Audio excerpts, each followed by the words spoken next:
I'm hoping this works. Yay, it does. All right, so this is what I look like when I'm in accounting mode. So comfy clothes, getting stuff done. Right? It's a hair day, kind of, not really. So I hope you guys are doing good. So this isn't going to be a long session, but I haven't done one live for a while. And I'm going to apologize in advance for all the heavy breathing because he's so close to the microphone right now. So heavy breathing. It's just him. It's Nakoa. All right. So I'm going to talk to you guys about how you can make more money in HR as an HR professional. And there's a couple of takeaways for you guys today. First off, most people in HR don't advocate for themselves. Now, this can be a very humbling position. It can be a position where you feel that you are giving of yourself, which it absolutely is. You guys are absolutely right. But you also have to take care of yourself as much as you take care of everybody else. That's key and critical. So in doing so, you have to learn how to ask for it. You have to learn how to ask for the funds, how to ask for the finance, how to ask for the amount that you feel you are worth in order to get the kind of check that you want, which is going to therefore give you the kind of lifestyle. When people say like, you know, money doesn't buy happiness. No, money doesn't buy happiness, but money buys stuff that makes you happy, right? It really does. So even though money can't buy happiness, money does buy you a lot of stuff that makes you feel really good. And if you're working and you're progressing and you're actively learning and you're just doing what you can to continuously advance yourself, then that paycheck should reflect that work as well. Okay. So that's the first thing to take away. You have to advocate for yourself. And if you're not advocating for yourself, if you're just settling for whatever you're given, you need to get better at negotiating. Okay. Now I'm going to give you a little secret that I use in my days when I was actually in the process of accepting a job. I would do my research, and I haven't done this in this format, so I'm going to give it a shot and hopefully it goes out really well. But I'm going to actually attempt to share you. Would you please stop? Thank you. Share my screen with you guys and show you some of the tools that I use to figure out what it is that I need to do to get to the next level. Okay. How I need to focus in. What are the skills, the talents, the traits, the things that I should and shouldn't be doing in the job, so that way I can maximize and get the most. Okay. So first off, you have to do your research. And if you're only looking at one site like Glassdoor, and you're only looking at what Indeed says, and you're not, Nicola, come on, you're not comparing what is out there in the market, then you're missing an opportunity. All right, come on, you need to go. Thank you. Sorry, 16 months old, still a little bit of a puppy. All right, so I'm gonna try to see if it works. So I'm going to introduce you. No, I'm going to introduce you to a site that I have used for many years. Now, there's two sites that I use together to figure out exactly what current market value is. Now, I'm going to show you a couple of things on this. I'm hoping this will work. So we're going to give it a shot. So stop. No. All right, here we go. Ta-da! So first place we're going to go is a place called Onet Online. Okay. Onet Online is actually a site that is, oh, good, it's working. That is actually put on by the Bureau of Labor Statistics. Okay. So this is when the government does all of their job research, position research, market research. This is where it's going to go. All right. So we're going to show you the home page. Ouch. He's like nipping at the back of my arm to go out. Would you please stop? Thank you. Bugger. Okay, so this is it right here. So there's a lot of different occupations you can look for. This is also a really great site too, if you ever want to do compensation analysis for another position. All right. So we're going to go ahead and look at human resources. I'm just going to do a general human resources search. And you'll see here are the list of different positions that come up. Now, if you're doing something that's specific, right, to human resources, let's say, for example, you're a benefits administrator or you're a labor specialist, right? Then definitely look under specialist. But if your ambition is to become an HR manager and you're a generalist, then you're going to want to look right here, human resource manager. Okay. Entry level HR, human resources assistants. Okay. Very entry level. People who run payroll. These are the folks that you want to look at, your coordinators, things like that. Anything else under here, industrial and organizational psychologist, that's a high level specialty. You can also find compensation and benefits. You can also look here as far as a specialty as well. Yeah, specialty, you can also check into like EH&S management, things like that, environmental health and safety, OSHA specialists. This is a really, really good opportunity as well. Then you come down to training and development managers, right? You've got, again, some job analyst specialists. So you've got quite a few opportunities to really kind of get into the specialty side of things.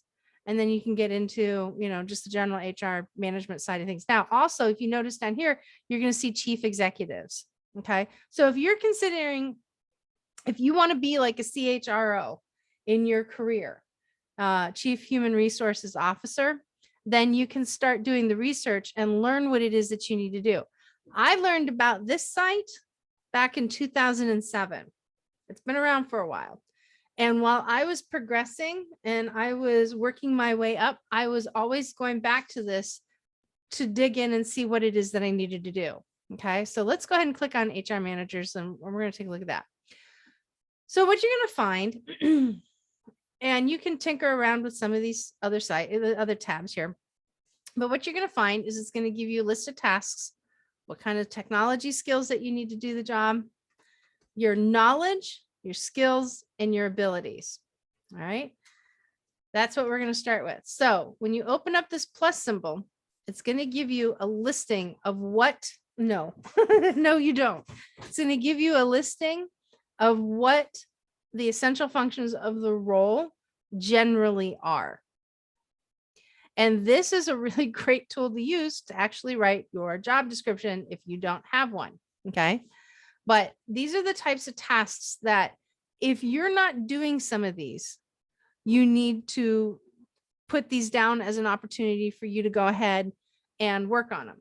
Okay. These are things that you need to be skilled at in order to do. Okay. Especially negotiating agreements and helping to interpret labor information. You can take out bargaining agreements and labor contracts.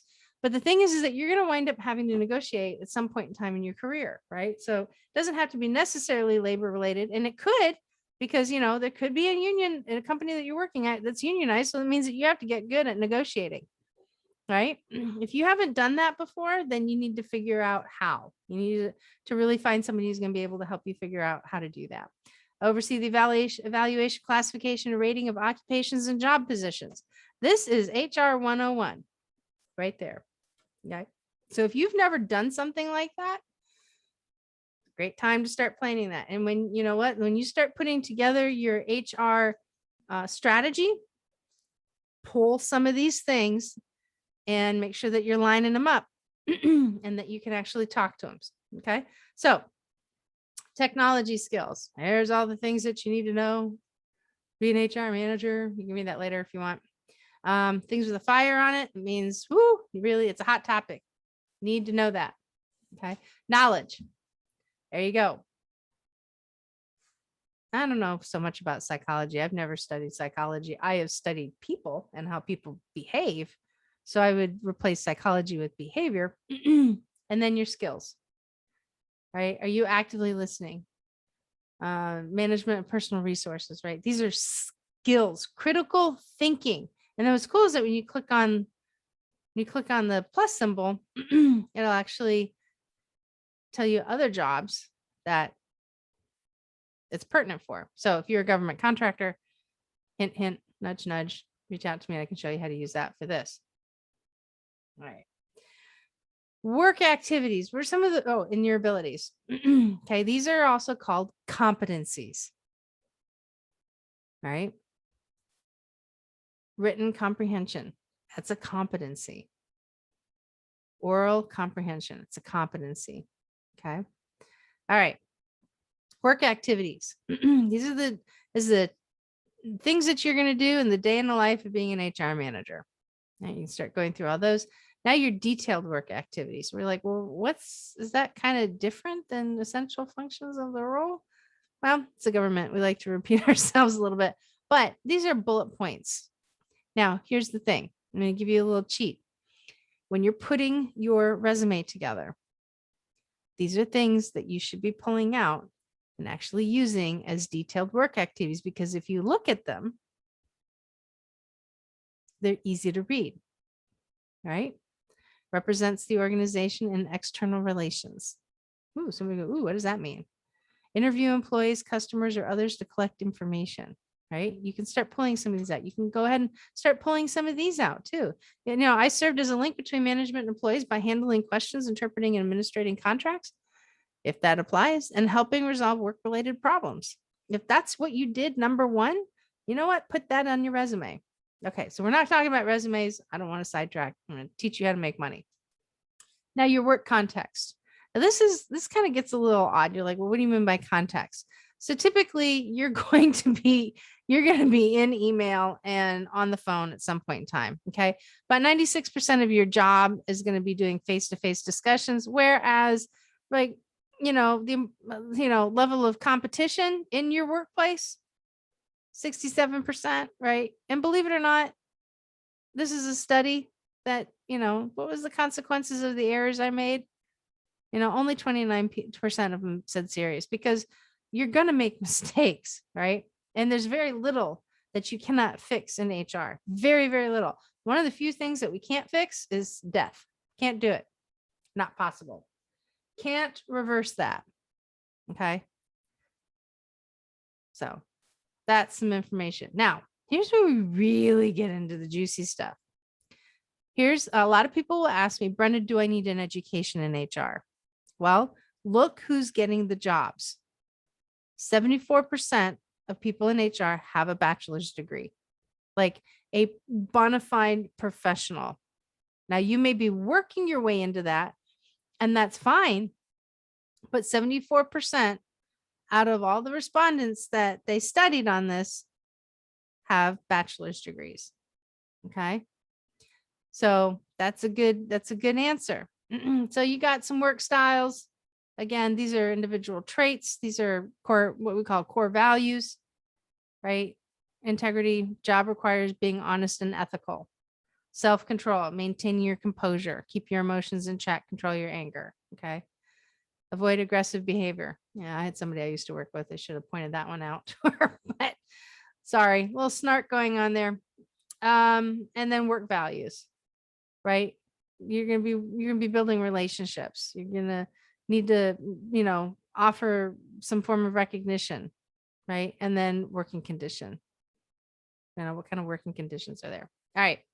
Here's some other related occupancies. We kind of saw that in the list a little earlier, but here's the important part that I want you to focus in on. Overall, across the United States, $58.20 an hour is what the median wage is going to be. All right. Projected growth. They're saying it's faster than average, 5 to 7%. I can tell you right now, in 2008, this was at 14%. So that means, guess what? HR is going to be more competitive in the market because it's come down. And they're forecasting for a full 10 years. Okay. So you're like, well, how do we figure out this piece? How do we figure out median wage? Look, $121.22 is $121,000 is not your median wage. All right. So what you need to do is you actually need to go to the individual state. So we're going to just take Arizona, for instance. Okay. just simply because it's convenient. Now you need to look at the actual data. Now, bear in mind, this data is 18 months old. Now, throw in about another 6 months for COVID. All right, down the road, and you'll have a really good idea of what exactly these things are. So in the state of Arizona, your low end is between $55,000 and $65,000 annually.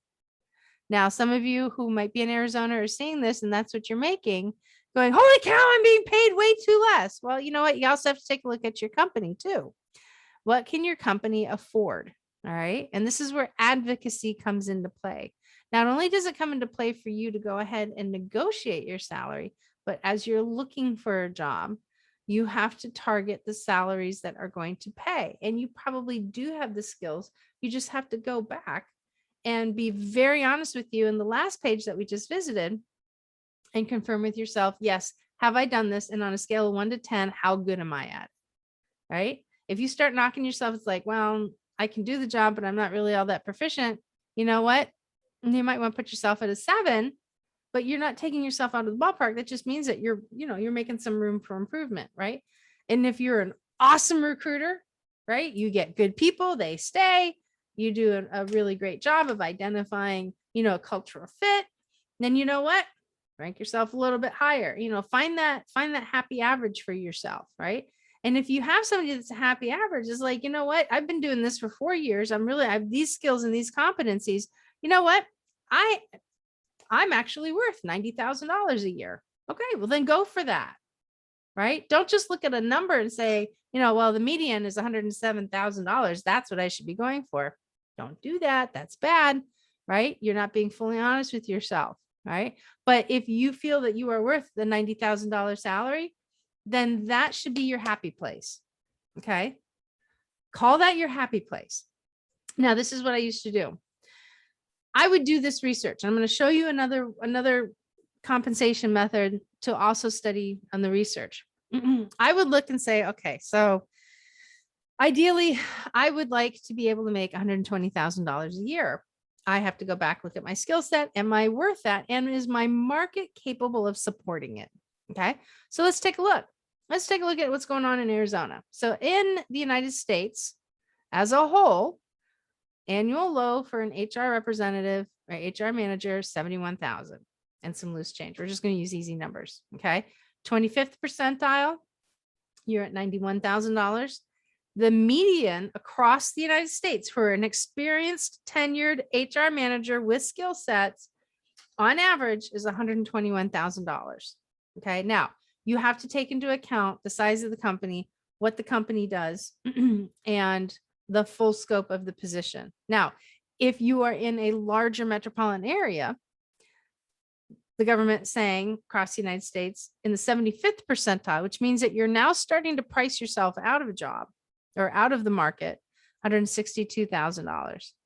And the highest, I mean, it's like you are just the biggest badass HR person on the planet. You're, 25 years, you're like at my level, right? You've been doing this for a while. You've seen things, you've done things. You don't want to progress. You just want to stay in an HR position, large corporation. You've got the ability to actually demonstrate that you can do some pretty serious stuff for the company, $208,000 or more. Okay.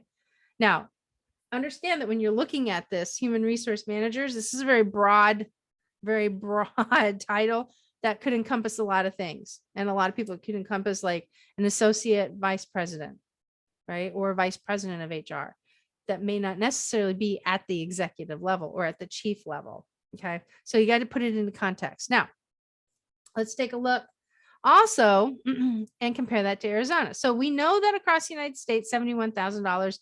But in Arizona, as a state, they're looking at $65,000 as the low end. Across the state, the average for 25th percentile US was 91,000, Arizona 83. Median, which is right in the middle of all the numbers. Remember, across the United States, we said $121,000 and some loose change. Arizona is only meeting at 107,000. Okay. 75th percentile. US was at 162. Arizona is at 141. kind of knocking on the 142 door, and then blow it out of the park. Level 90th percentile, United States, 208, and Arizona, 182. All right. Now let's take a look at other areas. So like Flagstaff. Flagstaff is not a major metropolitan area compared to Phoenix. So you can see Phoenix, Phoenix is 65,000, almost 66,000, but Flagstaff is almost at 56,000 for their low. Median between Flagstaff and Phoenix is about $4,000, and as a delta, as a difference, and same thing with the high. Okay, 188,000 in Flagstaff, but in Phoenix it's 184,000, which is kind of interesting. Okay, but then you take a look at Yuma, Arizona. So across the state, 65,000, right? Yuma is coming in at 42,000. And their median is at 91, where in Arizona, across the state, it's 107. And their 90th percentile is 155,000 compared to the state, which is at 182, right? So you got to take these things into context. All right. So that is Onet Online. I love Onet Online. Now, what you're also going to find, let's take a look at, let's do Illinois. All right. Not much different, right? Kind of. But here's where it's going to look. Now, let's take a look at Chicago. You would expect Chicago to be quite large, and you're absolutely right. 208,000 in the 90th percentile. But what's also interesting is that Davenport, Moline, and Rock Island on the other side of the state is also at 208,000. I would have never expected that, because that is not high urban area. Okay. Median in Chicago is 117,000. And again, at Davenport, Moline, and Rock Island is 122,000. So that's right over by the Illinois-Iowa border, which is really interesting, especially if you live in Iowa and Illinois, you know what I'm talking about. So one would think that, you know, Chicago HR people would get a pretty obnoxious amount of money. Not according to this. Okay, let's take a look just out of curiosity. Let's look at New York City. Well, we have to look at New York State first, then we'll look at New York City. All right, here we go. Oh, let's see. Manhattan, New York, New Jersey. Nope, we want, it's not giving me a metropolitan area. So we're just going to look at New York as a whole. Median is 152. 208,000 is your 90th percentile. So looks like you could do a little bit more in the New York area. And then, of course, District of Columbia, that's a good one to look at too, because in the DC area, you're looking at median 163. And of course, your high is at 208. So 208,000 is that benchmark that they're talking about. But you can see this is what they call the DMV area. D for DC, M for Maryland, V for Virginia. You're looking at median 156, again, 208 across the board. So you make some pretty decent money in some of these larger cities. Okay, so there's that. Now we're going to pop over. I'm going to show you another site that I use in conjunction with what we just saw over at Onet, and that is PayScale. Now, PayScale collects its own data. All right. Now, as you guys are watching, you know, please feel free to go ahead and ask questions. I'm more than happy to answer them. Oh, something went wrong. Hello. Stop. With I'm double checking my video on my iPad. All right. So go ahead and ask questions. Type your questions into the comments. Also, do me a favor. If you're enjoying this, if you're finding this helpful, let me know what you think. And if you think I am just like totally crackers, let me know that too. All right. All right. So let's take a look at PayScale. Now you can actually run a PayScale compensation analysis, a baseline compensation analysis for yourself. All right. How you do that is click on For You. All right. You're going to go by job title. I'm going to walk you through this. So you're going to type in Human Resource Manager. You have to type these things out. You don't want to just put in HR. You want to get the full selection. So if you're a generalist, let's take a look at, no, you know what? We're going to look at manager because we're going to stay the same case study. So search your salaries. And here you go. All right. So you're not going to get anything. Here we go. These are the numbers. I want to pull up the US numbers. All right. So you're not going to get anything specific for your area. Well, that was a big fat lie. There you go. This is where I live. So we'll start with this first. So first off, here you go. Your 10%, 49,000. United States, 71,000. Wait, that didn't even make sense. Hang on. Let's go back to Arizona. Yeah. Okay. 71,000. I was right. This is what happens when you like second guess yourself. So their data is coming up and their 10th percentile is 49,000. And the Bureau of Labor Statistics, 71,000. Now remember, this is like 18 months old, right? But it shouldn't be that big of a difference. So your median is coming at 69,000 in the United States, the median 121 for an HR manager, and then 90th percentile at 95,000. And here, 90th percentile is 208,000. So that's kind of interesting. This is the reason why you just don't solely rely on one source, because they're pulling from different areas, right? You don't know who all of this is pulling in on. And not to mention, this is based on 21,155 salary profiles effective September 1st of this year. But remember, the Bureau of Labor Statistics is looking at the entire United States population.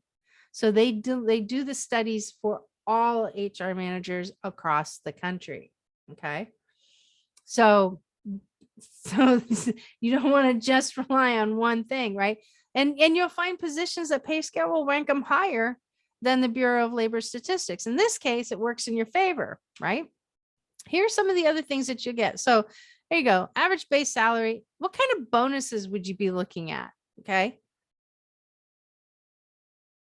Okay. So you can actually buy a pay report if you want. It's showing that on the low end, you know, some people get profit share. I don't know how you would get commission in an HR job, but total pay, you're looking at, according to them, anywhere between 45,000 and 98,000. Okay. Now let's go ahead and see if you can find your market worth in your particular area. Oh, no, I don't want there. So we'll just check in my little town where I live and see what it says. And it's going to think. And it's going to think a little bit more. And that's okay. It takes its time.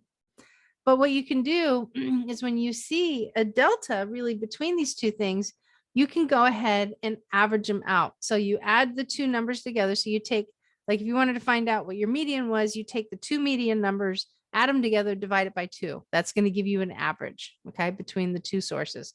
So I'm evaluating a job offer. I'm just exploring. I'm doing research on a job that is not my own, or I want salary information for my current role.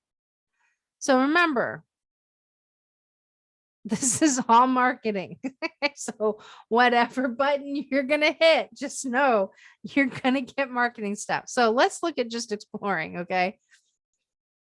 Out of curiosity. So let's look at the individual, just exploring, just absolutely exploring. So human resource manager in Hampton, Virginia, my little town. Now it's going to ask you what kind of things you have. Well, I have my PHR. Let's see. I'm good at all of these things. Oh, you can only limit top 3, not benefits. I don't like benefits too much, believe it or not. Let's do performance management. I'm awesome at that. All right. So those are my 3 talents, right? Are you employed full time? Yep. Well, me not personally, but for the sake of this exercise, yes. Type of employer. Okay. Private practice or firm. Employees, product, business, not going to mean anything. They're just collecting data. All right. Highest degree completed. I have a master's in business administration. Now they're going to ask you your school name. Not important. Not important. Okay.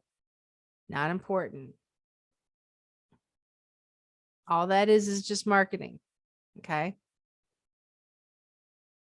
And now it is producing a report. All right. So we got some better numbers here. Oh, now I have to sign up for a free account. All right. Well, I hope you saw it real quick. All right. I don't want to sign in because I have actual market data in here that I really can't do. So anyway, so look at this number, 110,000 in the 90th percentile, right? We did wind up seeing, I wonder if I refresh it, if it'll show it again. There you go, 86,000 in the median, and now it disappears. Okay. So now you've got some better data. Now you have some better data that you can actually pursue. There was my calendar. It's full. All right. That's some better data that you can actually pursue. Now let's go back to our position over here in Onet Online. Now you can get into some of the details. Believe it or not, all that thing that we just went through is a summary. Now, when you look at these tasks, you can also check and see what's the level of importance. So remember I said on the very first thing on your resume, if you put in serve as a link between management employees by handling questions, interpreting, administering contracts, and helping to resolve work-related problems, 95%, that's what you should be putting at the top, because that's what businesses are looking for you to do. Okay. Absolutely. If you're putting in extemporaneous stuff, like provide terminated employees with outplacement or relocation assistance, that's in the 40%. That's not something, it's a supplemental. It's not something that employers actually really like think that you're going to do, right? It's not as important. Okay. So this is a really great way for you to identify, well, advise managers on organizational policy matters such as equal opportunity employment, sexual harassment, and recommended needed changes. If you have challenges in this area, meaning that you are, you kind of have some courage issues saying things and standing your ground, that's 92% of what this job is. Maybe that's an area of opportunity for you to work on. Right? So this is a really, really great tool. If you are proficient in these areas in the night, and I'm telling you, from the 80th percentage and on up, you will be able to get a really good paying HR job if you excel at these things, right? Absolutely. And I would include this one, prepare personal forecast to project employment needs. That's going to be a big one too. You may not necessarily be the only decision maker in that, but this is something that businesses absolutely need help in doing. Okay. So it looks like we got a couple comments here. Let me go ahead and read them up, see what they say. Great information, Brenda. Oh yeah, absolutely. Would you mind showing us Florida's compensation? Yeah, not a problem. Be happy to. Benefits is your favorite. Oh, Deanna, you can have it. You are more than welcome to it there, love bug. All right, so let's go to Florida. Come down here. Florida, Florida, Florida, Florida. All right, here you go. It's broken into certain areas. So can you do me a favor and type in which, where do you want it in Florida, Candace? Go ahead and throw that in if you would, and then we can talk through it a little bit. Information. Thank you, Deanna. Great information. Appreciate it. That's awesome. It takes a little bit for comments to come in, but if we don't want to go over it, then that's fine. But let's target some of the high end areas. So Gainesville, right? I would have thought Jacksonville would be high. I mean, it's not bad. It's about $5,000 delta between the two and the median. So that's not too bad. Your Miami, Fort Lauderdale, West Palm Beach area, that kind of makes sense. Simply because that's a hot, that's a high dollar, hot money area. Palm Bay, Melbourne, and Titusville surprises me. I don't know exactly what's over there. I'm not sure what kind of industry is there. You're in St. Augustine, but close to Jacksonville. Okay. So here you go. Here's your Jacksonville numbers right here. Boom. So your low end is significantly lower than the average in the United States and significantly lower overall at Florida. Now, some of that could be contributed to the military, okay? Because that's heavy military bases over in that area. And if this could pertain a lot of GS positions with the government, and those typically are going to be slightly lower. They're not going to be paying at the GS 13 or GS 14 level, which are your 6-digit income positions. Okay. But, if you're proficient and you're a good HR manager, you could probably negotiate a $100,000 job just based off of looking around the median. Okay. That's something that you could likely do. All right, let's see. What other kind of comments do we have? Yeah, I know. Wow, right? Tell me about it. All right, so Marina, hey, sweet. Oh, Caroline, talent management, HR strategy, compliance are some of your favorites. Yeah, I know what you mean. I'm big on the compliance, and if you've been following me long enough, I tend to like ram it down everybody's throat. Let's see. Helpful for me also, Rena. Awesome. I have an MBA, but not concentrated in HR. Also glad to find a great resource for job descriptions. Hell yes. I love this. I pull so much information for job descriptions out of Onet Online. I've been doing it for years. I actually use it when I have to do job analysis for people all the time. It's just absolutely awesome. Now, something you might see right here, bright outlook. Okay. When you see something that's labeled as a bright outlook, those are occupations which are expected to grow rapidly in the next several years or have a large number of job openings. All right. So even though we saw statistically, we're going to go back to down here, we saw statistically that the government is anticipating only a 5 to 7% growth. Let's do this. Let's do one better. Let's hop back. Oops. We're going to go here. Let's hop back and take a look at specialists because that has a bright outlook as well. All right.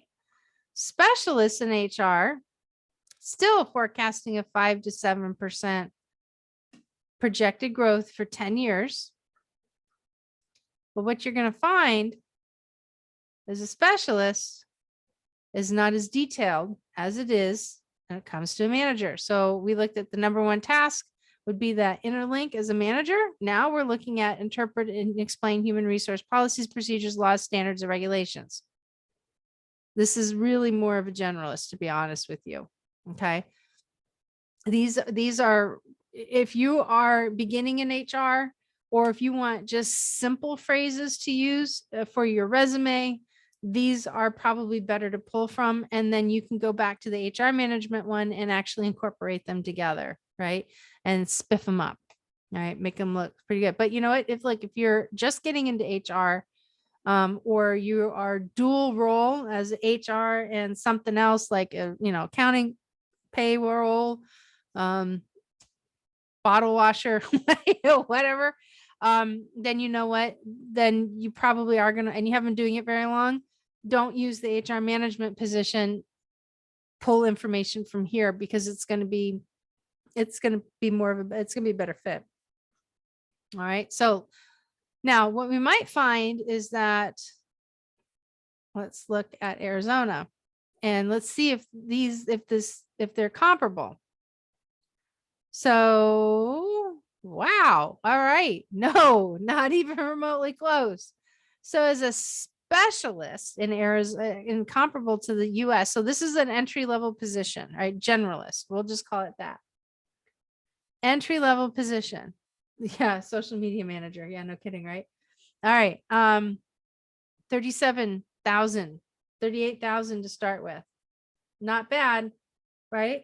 Good information to know. Your median is going to be at 63 and your high is going to be at, in your 90th, you're going to be at 109. So here we're not seeing those 208,000 numbers that we saw earlier. This pay scale is significantly lower. So for those of you who are HR between 1 to 3 years, this is these are appropriate numbers. At least these are right here. Okay. That's very close. Like if I were to hire somebody, matter of fact, in my last job, if I were to hire a person with a master's degree in HR with absolutely no experience, Zero. Zippo. Never did the job a day in their career.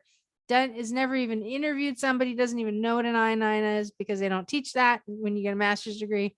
You find that out the hard way. I would not be hiring them at $63,000. I would be hiring them closer to about 55, 52,000 with a progressive pay rate going up.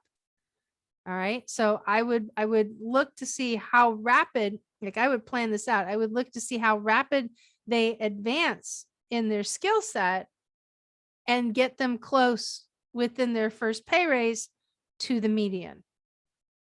Right. So you could take that same tactic. It's like, if you know, let's face it, $48,000 is okay to live off of, but when you've got a family, it gets a little hard, right?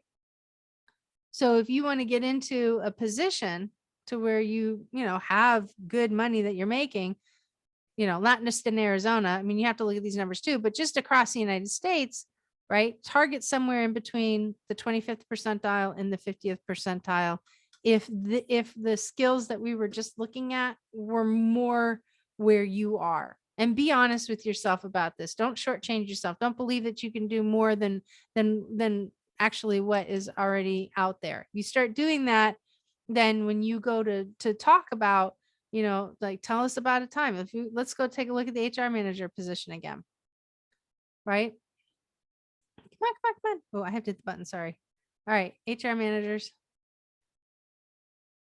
If you are interviewing, and let's say, for example, here's the number one thing, right? We talked about this, and it's like, you have somebody who's a really good candidate, a really good interviewer, and they come back and say, like, hey, listen, I would really love to more about what you wrote on your resume about what you did to link management and employees by handling questions, and how did you interpret, administer, the contracts that you negotiated and resolve that work-related problem. If you don't have experience to back yourself up, you're going to have a hard time answering this question, and you're going to rule yourself out from consideration, right? You are not going to earn the check that you want. But if you come back and say, it's like, I did some of this, this is, pretty much what I did on a regular basis between, doing that link between managers and employees, but I didn't do a lot in administering the contracts, but you have it in your resume, but you've been able to prove that, look, you represent the organization at, unemployment hearings, right? You were able to do, identify staff vacancies before they actually came up because you caught wind that people were leaving, and you already had a really great, strong applicant pool, right? So if you're things that you're really, really good at, well, then you know what? They're going to do exactly what I did. They're going to pop you right in between, those two levels, because we got to pay you something. So you may not necessarily be at the levels of the average HR manager. You could be a rising HR manager. Well, guess what? You're going to get compensated for a rising HR manager rate. So it's really, and that's why you want to, use the language that works for you and not against you, right? You want to make sure that, if you want to be an HR manager, even if your title was an HR manager, and you look at this description and you're not performing those levels, but you're performing these jobs that are here under this resource specialist, highlight this and then elaborate on them, because that's how you're going to sell yourself. It's all about sales and it's all about marketing, right? You have to market yourself well. Make sense? All right, let's see if we have any other questions. All right, what other comments and questions do you guys have? Ah, almost shut my thing down. What other questions and comments do you guys might have?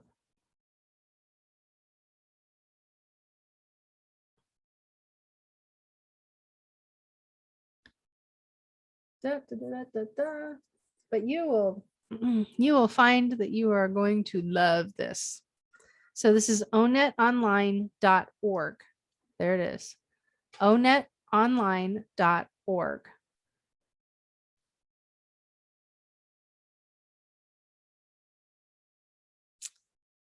All right. So that's one way you can make money in HR. The other thing that you can do, believe it or not, and this is a great way to get some additional experience, and I don't have anything to actually show you here online, so I'm going to stop sharing my screen. There we go. Oh man, awfully orange. All right. I look like a pumpkin with a tan liner on my neck. Oh my gosh. It's very orange on my screen. There it is. I can see it now in Facebook land. I look very orange. I have like this gold streak right here. Holy cow. Anyway, like a big old pumpkin. All right. So other ways you can actually do some side hustle stuff, right? You can work with professors at local schools to see if they, know of anybody who's looking for some extra side work or something like that. That's a really great way to get involved in other industries and learn how other industries do. Also, join your local SHRM chapter. That is a great way to actually hear what other people are doing. They usually have a luncheon once a month where you go, you pay like roughly about like what, $30 or something like that. They provide you food, they have a speaker, you get to know other HR people in the area. You also kind of learn to see who's looking for HR work, but you don't want to network for a job with another HR person because you probably are going to be trying to network them right out of their own job. So you don't want to do that. That won't work very well. But look, start talking to people who are in the role, start talking to business owners that they're going to absolutely help you out. And that'll be great for you. All right. Let's see. There was Delaware. Caroline, can we take a look at Delaware? Yeah, absolutely. CHRO. All right, Delaware, CHRO. So we're going to go back and we're going to take a look at chief executives. Okay. Now we know that the average that they're throwing out there that we've seen, the max in a lot of these positions in larger areas is at 208,000. So depending on where you are in Delaware, all right. So here's the job skills or the job skills, the tasks, all right. This is very, very different. This is really super deep, high level stuff. Making presentations to legislative or other government committees regarding policies, programs, or budgets. That is not outside of the scope and the realm of possibility, right? You may have to preside over the board of directors and management committees or governing boards if something gets out of line. You're like a high level HR person, right? But you're not doing HRE tasks. You're actually looking at the enterprise as a whole, right? Master's degree, typically, and a bachelor's degree. But you'll be surprised at actually how few women are chief human resource officers. Right? 76% of HR professionals are female. But when you look at men in executive positions in HR, it goes up to 46%. It's really interesting. All right, here you go. Very, very high level. Delaware, not a lot of data. So Delaware, small state. Basically what this means is that they're actually going to fall back on the general US number. So median for a skilled CHRO, you're looking at easily 185,000, almost 186,000. This is a big delta between the 50th percent and the 20th percentile. It's a huge delta. So if you're looking to get in to break in and you negotiate about $150,000, you're going to be great. So this is what I almost forgot to tell you this. This is something I want to share with you. So how do you express $150,000? How do you tell people that that's your happy place, right? All right, here's what you do. You know these numbers now. You know $114,000 not going to make you happy. But would $135,000 make you happy? Minimum. And if that's a yes, now $135 is your low end. If you could be ecstatic knowing what your skill set is, would $165,000 make you really happy? Hell yeah, make me happy too, right? All right, so if that seems reasonable to you, here it is. But it's also a little bit of a stretch, right? So here's how you can phrase it. It's like, you know what? I would be okay if I made $135,000. I would be ecstatic if I made $165,000, but I would be satisfied and happy if I made $150,000. Right? Now you're giving the potential employer a real good range to work in. You're being upfront with what you would want to make based off of your reasonability and connectivity to the actual job function, right? It's a very, very, very, very easy way of explaining that. All right. Delaware, there you go, darling. All right. When we try to get paid what we think we know we're worth, there are tactful ways to say that you have more than roles that you need, and it keeps you from performing at your best for the real important stuff related to the employees. Okay, let me try and read that again. When we are trying to get paid what we think we know we are worth, there are, oh, I'm assuming you're asking this question. Is there a tactful way to say that you have many more roles than you need and keep you from performing at your best for the real important stuff? That's going to be dependent upon the job. It's going to be dependent upon the company and the job that they are hiring you for. If you're in a small business, what you're going to find is that they're going to pile a bunch of stuff on you, because likely they don't really understand the full scope and what HR really truly is. You're doing more research on HR than they are. And so you kind of have to work to educate them a little bit more on that. And again, this is advocacy, that if they keep dumping stuff on you that's not HR related and you're hired for HR, then you have to be very clear about, you can't, I don't know if you can really set boundaries, but you can certainly suggest them. Okay. So that's a good thing. Denise says, I'm new to HR and I work for a small company. Awesome. What is your best advice for me to get an additional experience and keep growing in my role? I have the SHRM certification, but I do not have a degree. That's not a problem.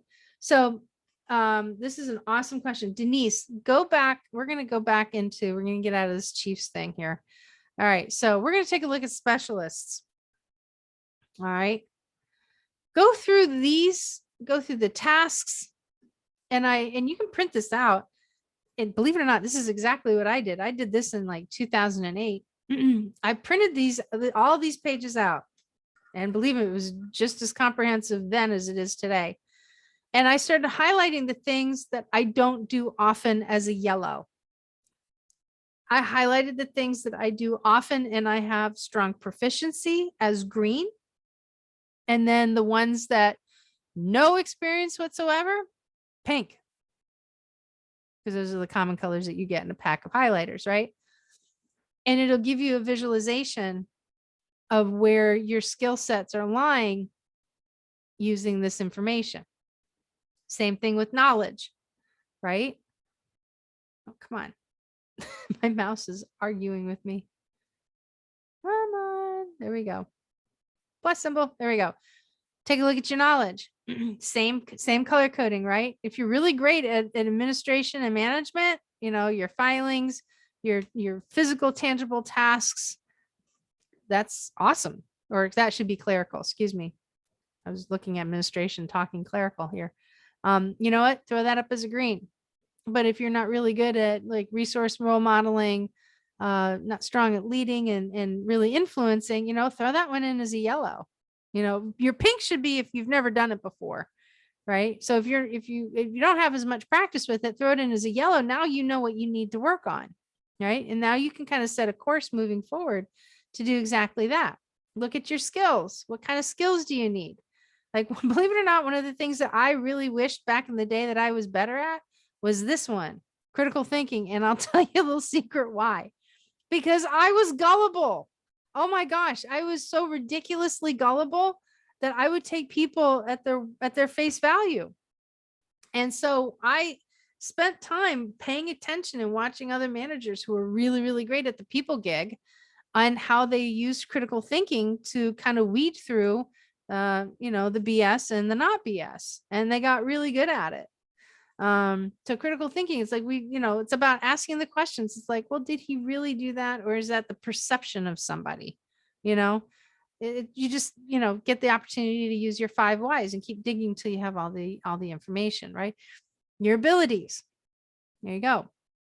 So you can use this to actually to establish your own path and your own course forward of the things that you want to work with. Now, next in a couple of days, next month, I'm just so odd to say, I'm going to be sharing with you guys. It's up on my site right now, but when I've taught the online course that we have, Winning in HR, I used to tell people that I created a victory journal, and I would, have these tabs that I put my emails in. I put anything I got a kudos in. I do samples of my projects and work. But you know what? And then I would write in it. And so what I did is I actually created a victory journal that you can actually buy on the website. It has an assessment in that'll help you really kind of think through what it is that you want to do. Um, and you'll learn more about that in a couple of days. You're welcome to go ahead and jump on right now and actually check it out. But it's a full book. It's like, gives you 42 entries that you can start tracking, the stuff that you're doing that you haven't done before. Right. And how did, what was the opportunity, and when, how did it get there? And I'll happy to share all that with you guys. If you want, I can go ahead and do another session on this, and I can actually walk you through it. But I just put it together because so many people loved the idea of having a victory journal. And the thing is that you can now go back and compare that information to what's on here and what you've actually accomplished, or look ahead into the HR management side of things and be able to say, like, holy cow, I am starting to do this, right? And trust me, having a victory journal really makes you feel a lot better about how you're performing, especially when you don't get any feedback whatsoever. All right, so I hope that helps. Megan, what types of side jobs are you recommending we network with professors for? You know what? Crafting a job description for another company. Not sure if you want to go down the full handbook route, because you got skin in the game on that one. But helping them source candidates, not actually putting them through the entire process, but say, hey, listen, I know finding candidates right now. If you're not good at if you don't get an opportunity to recruit, offer to help somebody source candidates, right? Learn how to write a really good job ad and put it out. A lot of companies, what they do is they actually copy this stuff and stick it in the job ad, and it is the most boring information. Nobody wants that.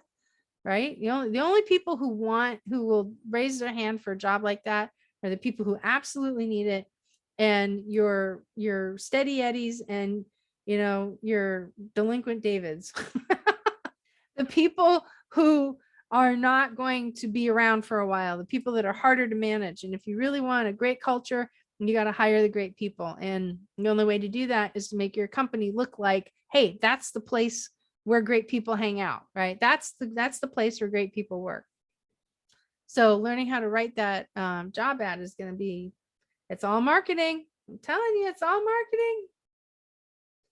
You like the victory journal idea? Yeah, it's pretty cool. I had one for a long time. Actually, all of my positions in HR, I actually created one. And I walked in the first time I had mine. My first victory journal was like that thick. It scared the crap right out of my boss. He goes, what is that? He literally thought I was walking in with a list of complaints because I was having a lot of problems with the people I was working with. He literally thought I was walking with evidence to throw people under the bus. I'm like, no, this is my victory journal. He's like, what is a victory journal? I said, oh, so this is where I, remind my stuff of the things that I've done over the year. And he said, let me see that thing. We went through it. Yeah, I was getting my review, right? We went through it, and he goes, I had no idea that you had done all of this. I said, yeah. I said, you turn my back and you tell me to just handle what comes my way. These are all the things that I get pulled into. And he goes, I had no idea. And I said, I know, we talk once a month and there's not enough time to go through all this. And he's like, wow. So you know what he did? He logged back into the computer, changed some of my scores. I got higher scores because I was able to demonstrate my work. I was able to prove what it was that I was doing. It made me feel really good, and blew him right out of the water. And he realized that he didn't have a good pulse on me as he thought I did. So yeah, victory journals, they're good stuff, man. I'm telling you. All right, my loves. What other kind of questions do you guys have? Chewy's on. Love it. Love it, love it, love it, love it. So what I'm sharing for you now, you guys, like, if you haven't, if you missed this, like, it's going to be up on Facebook. You'll be able to catch the replay anytime you want to revisit this. It'll be up on Facebook, no problem. So you can go through this, but you know what? If you decide to exit out of human resources, guess what? You can use the same process that I just went here for other positions, because we do have a few veterans in here actually that have taken an interest in HR and actually need to know what HR is about. They do pop in and out again. So guys, this is for you as well. But these are two really awesome sites that you can really capitalize and use to your advantage. And there I am, looking like a lobster, or I got really sunburned. So, notice it wasn't like this when I first started, but that's okay. Anyway, all right. If you guys don't have any other questions or comments, I'm getting some feedback here. This has been very helpful. I'm glad it is. Anybody else have any other thoughts about this? Is this stuff that you like? Is it you think it's going to help you go far? Are you finding yourself in a position where you want to negotiate? Oh, let's do this. Let's talk about negotiating into raise time. Okay. Go in, do these exercises. God, it's so weird looking at myself and I'm so orange. Anyway, take some time, go through this exercise for yourself and put yourself through the paces on what you're currently doing.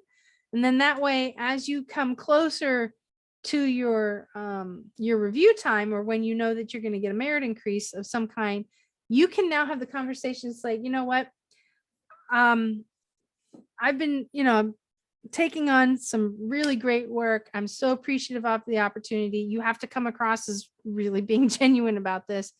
I'm very interested to share with you, to let you know that there's a certain financial goal that I want to hit. There's a certain level of salary that I really do want to make. It's a level of income that I want to make. And, I'd like to have a conversation with you about this to see if this is something that we can work on together, if this is possible within the organization. When you approach your leader like that, your CEO or president or whatever, they're going to have a tremendous amount of respect for that, because you're not slamming them with, like, I deserve more. Right? You're not going to make them feel as equally uncomfortable as you are saying it, right? You come out and you have a really strong conversation with them that is open, it's honest, and they're going to be like, okay, let's talk about it. And they may even say, like, how did you even come to that conclusion? How did you get to this number? And it's like, this is compensation data that I have access to. And based off of the things that I do and that are part of my job, it's based off of, we calculated the numbers and took a look at, what's common in the US marketplace, and then take a look at our geographic area. And if you're in Delaware, like, we know that doesn't have any city specifics, so it's just like, this is average across the US. Delaware falls under that category because it's such a small state. Educate them a little bit, let them know where you're getting this. So you're not just pulling a number out of some orifice, right? It's actual validated information. And you can say, listen, the government tracks this stuff. It's 18 months old. We can use it for compensation analysis, actually, to be honest with you. But, as I was researching, and I found that, I'm slightly below, just a little bit low. And I would really be interested to see, can we work to get me to here? And what does that mean? What does that look like? Right? It could be that you've got the skill sets and they're ready to, and they just didn't know. Right? Sometimes they just don't know, or they go to the wrong spot. Like they go to Glassdoor, where everybody just puts their information in, and, it's not real. I don't know exactly anymore how Glassdoor does their analytics, but, you could have some markets like aerospace is incredibly competitive, right?